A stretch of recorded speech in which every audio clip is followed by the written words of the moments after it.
Ассалаумағалейкум достар, сіздермен бірге Ауылбай Асеке. Бүгін стройка туралы айтқым келіп тұр. Яғни 2020 жылы үй салдыртып бастадық. 2020 жылы үйдің қабырғаларын көтертіп қойдық. 2021-де тиіскен жоқпыз. Осы 2022-нің 20 апрелінен бастап үйді крышалатып бастадық. Бірақ өкінішке орай келіскен адамдарымыз ішетін адамдар болып шықты. Соның арқасында осындай болып қалды. Крышаның үш жағын жапты. Кейбір жерлерінде азғантай бітелмей қалған жерлер қалып қойды. Төртінші, яғни крышаның төртінші бетін, бергі бетін жапқан жоқ. Істеп отырған адамдар жаңа айтқандай ішетін адамдар болып шықты. 2 күн жұмыс жасаса 3 күн 4 күнге жоқ болып кетіп жүрді. 2-3 рет сондай жағдайлар болды. Содан кейін істетіп отырған адамдарды жаймен жібердік, бір сөзбен айтқанда. Істеген ақшасын бердік, келіскен ақшамызды полный берген жоқпыз. Сол істеген жұмыстың ақшасын төледік та. Кете беріңші деп айттық. Бүгін 7 июнь. Адамдар қарастырып жатық, тағы да бірнеше адамдар келіп кетті. Сол жаңағы бірінші жасап бастаған адамды жібергеннен кейін где-то бір 20 шақты адам келіп кетті істейміз деп. Біреулермен тіпті келістік та, біреулер отказ жасады, біреулерден өзіміз отказ жасадық. Әлі ештеңе істетіп отырған жоқпыз. Стройканың жағдайы осындай. Сосын үйге не істеттік? Үйге терезе салдырттық. Терезені 55 мыңнан салдырттық. Тонированный терезе, пластиковый. Сыртынан қарайтын болсақ, үйдің ішіндегі нәрселер көрінбейтін терезе салдырттық. Ішінен қарауға болады. Бірақ бұл терезелердің бір минусы, үйдің ішінде жүргенде свет жақпайтын болсақ, үйдің іші күңгірт болып тұрады екен. Минусы сол жері. Сосын үйге тоққа монтаж жасаттық. Терезенің бағасы общем 420 мыңға шықты. Тоқты 80 мыңға істеттік. Кабельдерін медовый кабельден салдырттық. Анау-мынау заттар алу үшін, кабель алу үшін где-то 300 мыңдай ақша кетті, шатаспасам. Евро қылып не істеттік, монтаж жасаттық. Үйдің алдыңғы жағына 2 не қойдырттық. Сол жаңағы электрик жігітке. Не алдысек па, фонарик па, прожектор ма, сондай нәрсе қойдырттық. Осындай жағдай. Сосын анау-мынау жұмыстарын өзіміз істеп жатырық.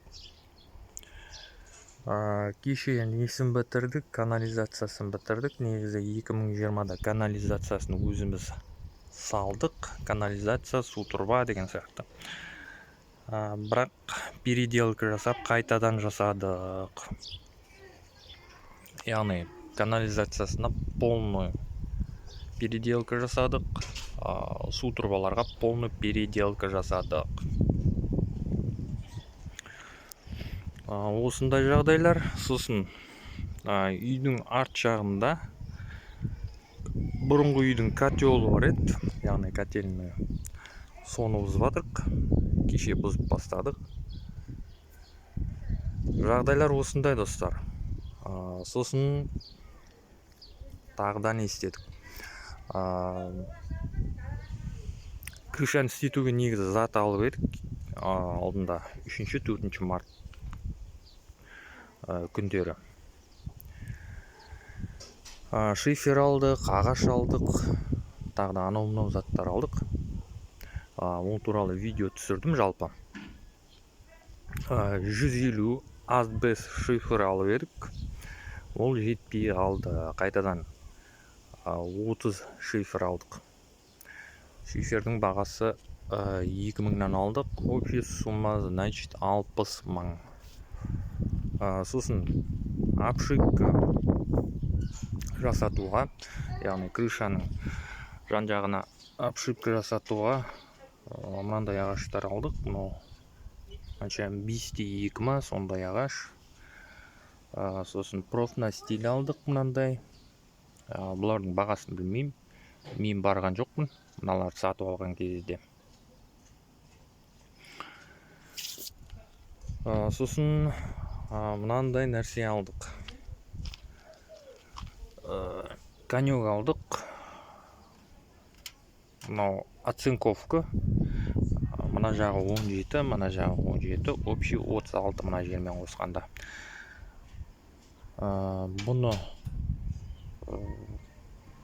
қаншаға алғанымызды білмеймін. Бұған да мен барған жоқпын. Бұның орнына негізі басында мыналармен алып келген кезде зат алып келді. Мынандай материалдан жасалған конек алып келді. Оның размері где-то 5 па сондай ойлаймын. 10 ба или 15 ба. Короче, мынандай кішкентайлау екен. Одан бас тартып, апарт бастап, орнына мынандай жасаттық. Мынау өзіміздің размер, өзіміздің берген размеріміз, яғни 15-15 қылып жасаттық деп айтып едік, бірақ 17-17 қылып жасаған екен. Кішкене үлкендеу қылып жасаған. Үстіне сәл ақша қостық, жасаттық. Сосын енді өзің бармағынан кейін біраз қателіктер болды.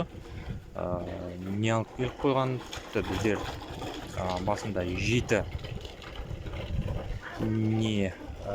волналық не алып едік, шифер алып едік. Содан кейін 30 шифер алып келдік, кеше жақында. Өзім барған жоқпын, аяқ астынан барып, үйдегілер алып келген 8 волналық шифер алып келіп қойған екен. Оны да аударып алдық, ауыстырдық 7 волналық қылып. Жағдайлар осындай. Сосын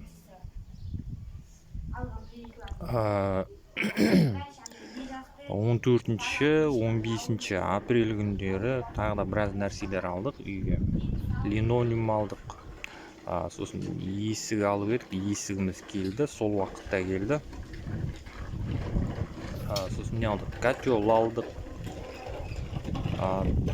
Тағы да біраз нәрселер алдық. Жалпы ол туралы айтатын болам, көрсететін болам, тағы да видео түсірем.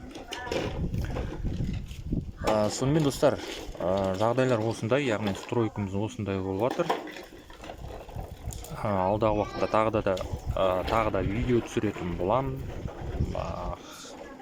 хабарландырып отыратын болам. Достар, видеоны мен осы жерден аяқтаймын. Егер видео ұнаған болса, міндетті түрде видеоға лайк басыңыздар, комментарий жазыңыздар, әртүрлі әлеуметтік желілерде достарыңызбен бөлісіп таратып отырыңыздар. Сонымен келесі видеода кездескенше.